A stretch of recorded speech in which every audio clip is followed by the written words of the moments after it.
Have you ever stopped to wonder if the world around you is as real as it seems? The physical objects you touch, the sky you gaze at, the people you meet, what if they aren't as concrete as you've always believed? What if reality itself is an illusion, designed not to show you the truth, but to help you survive? This isn't the plot of a science fiction movie, nor the musings of a philosopher lost in existential thought. This is the groundbreaking idea proposed by Donald Hoffman, a cognitive scientist who challenges the very foundations of how we understand the universe. His theory, radical yet rooted in scientific inquiry, suggests that space, time, and the material world might not be the ultimate truths we've always assumed. Instead, they could be a mere interface, like the dashboard of a car, functional, but not the engine that makes everything run. It's an unsettling thought. To question reality is to shake the core of what we rely on every day.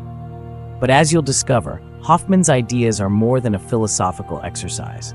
They open the door to a new way of seeing the world, one that could change our future understanding of consciousness, science, and even the universe itself. To understand Hoffman's theory, let's start with a simple analogy. Imagine you're sitting at a computer. The screen shows icons, folders, and apps, all designed to make your interaction with the machine simple and effective. Behind this interface, however, lies a complex world of code, electricity, and hardware, elements that you don't need to understand to use the computer. Now, what if our perception of the world works in the same way? Hoffman suggests that space and time, the very fabric of reality as we know it, are like that computer interface. They give us what we need to survive and navigate our environment, but they don't show us the underlying truth. The reality we experience, shaped by our senses and perceptions, is just a simplified version of a much deeper, more complex universe. Our brains, evolved for survival, filter this truth into something we can process easily, allowing us to make quick decisions and stay alive. But here's the twist. What if space and time, the constants of our universe, don't actually exist in the way we think they do? Hoffman proposes that they are not fundamental features of the universe, but are instead constructs that evolution has provided us with. In other words, the reality we experience is not the full picture. It's a survival tool. This isn't just speculation. Hoffman, through his research in cognitive neuroscience, has drawn on mathematical models and evolutionary biology to support his theory. Evolution, he argues, is not about perceiving the ultimate truth, but about detecting what's advantageous for survival. Let's dig deeper into how this plays out in our daily lives. When you look at a tree, for example, you perceive it as a solid object standing in a particular location, made up of bark, branches, and leaves. But what if that tree doesn't exist as you perceive it? Hoffman's theory suggests that the tree is not an independent object existing in reality, but rather something your brain constructs in response to sensory input.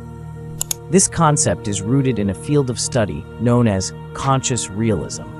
Hoffman posits that nothing exists independently of perception. The objects we interact with, from mountains to atoms, only come into being when we observe them.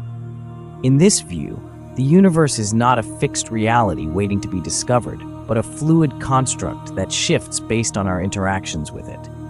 It sounds wild, but consider this.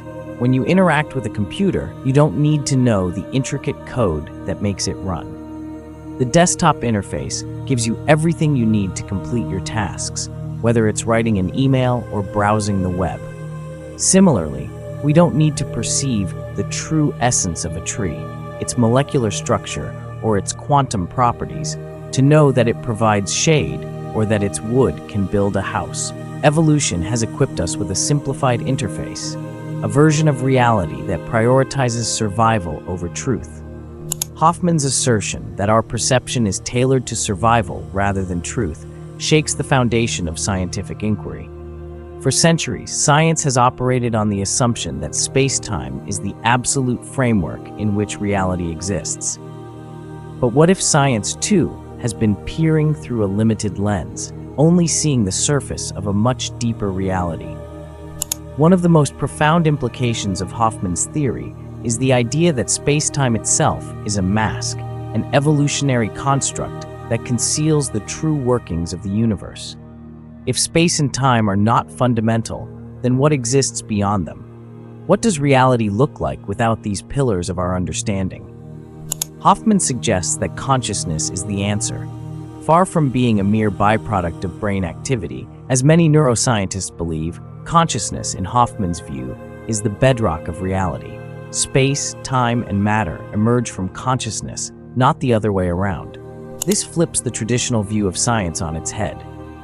In the conventional model, consciousness arises from physical processes in the brain, neurons firing, electrical signals buzzing, chemicals flowing. However, Hoffman's theory suggests that these physical processes themselves are constructs of the consciousness observing them.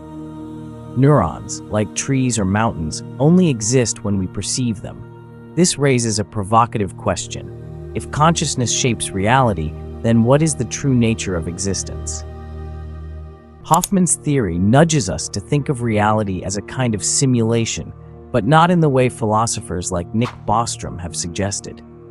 Bostrom's simulation hypothesis posits that we might be living in a simulated world created by advanced beings or computers. Hoffman, on the other hand, suggests that the physical universe itself is a projection of consciousness, not a technological simulation, but an experience shaped by the mind. The difference is subtle but profound. While Bostrom's theory sees reality as a construct of a physical machine, Hoffman sees it as a construct of consciousness. The universe is not a computer simulation, but an experiential interface designed by the mind. This idea that consciousness is primary and spacetime secondary leads to one of the most difficult questions in science. How does consciousness work? What exactly is this force that shapes reality? Despite decades of research, science has yet to explain how physical processes in the brain create the richness of conscious experience. Think about the sensation of tasting chocolate or hearing your favorite song. These experiences are so vivid, so immediate, yet we have no idea how they arise from neurons firing in the brain. Hoffman argues that we never will, at least not with our current scientific methods. That's because neurons and brain activity, like space and time, are not the true building blocks of reality. They are part of the interface. Hoffman's view challenges the very foundations of neuroscience. If the brain is just part of the evolutionary interface, then consciousness is not something that can be reduced to brain activity. Instead, it exists beyond the brain, beyond space-time, as the fundamental force shaping everything we experience. This idea opens up new avenues for understanding consciousness, not as a byproduct of physical processes, but as the primary force in the universe. It also forces us to reconsider the role of science. If space-time is just a mask, then the tools we currently use, observation, measurement, and experimentation, may only scratch the surface of what's really going on. To understand consciousness, we may need to develop new ways of thinking and methods that go beyond the limits of the physical world. Hoffman's theory is not without scientific support. In recent years, physicists and mathematicians have begun to uncover evidence that space-time might not be as fundamental as we once thought. One of the most exciting discoveries is the amplituhedron, a geometric structure that can describe particle interactions without relying on space or time. The amplituhedron has simplified complex calculations that were once tied to the framework of space-time, suggesting that the universe's true workings might be rooted in geometry, not in space and time. This discovery supports Hoffman's idea that space-time is not fundamental, but is instead a useful interface.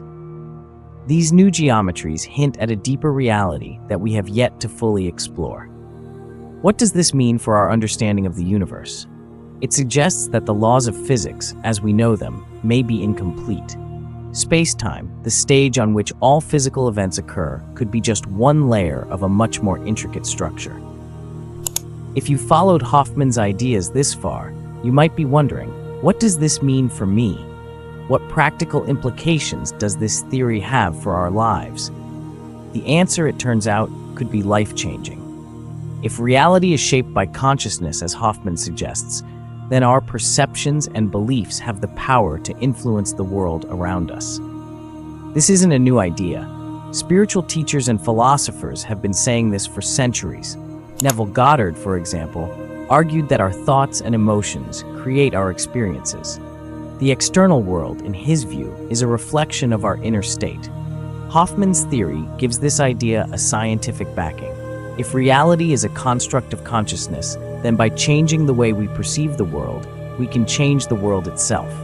Our minds, it seems, hold more power than we ever imagined. This brings us to the ultimate question: how can we use this knowledge to reshape our reality? If we're trapped in an interface designed for survival, how do we break free? The answer, Hoffman suggests, lies in understanding the true nature of consciousness and learning to perceive beyond the limits of space-time. By accessing deeper levels of awareness, we may be able to lift the mask of reality and glimpse the universe as it truly is. Imagine what that could mean for your life. If the world is shaped by consciousness, then you have the power to reshape it. Your beliefs, your perceptions, your thoughts, all of these influence the reality you experience. By changing them, you can change the world around you.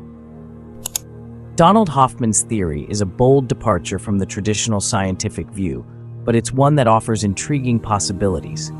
It challenges us to rethink what we know about the universe, to question the limits of space and time, and to explore the untapped potential of consciousness.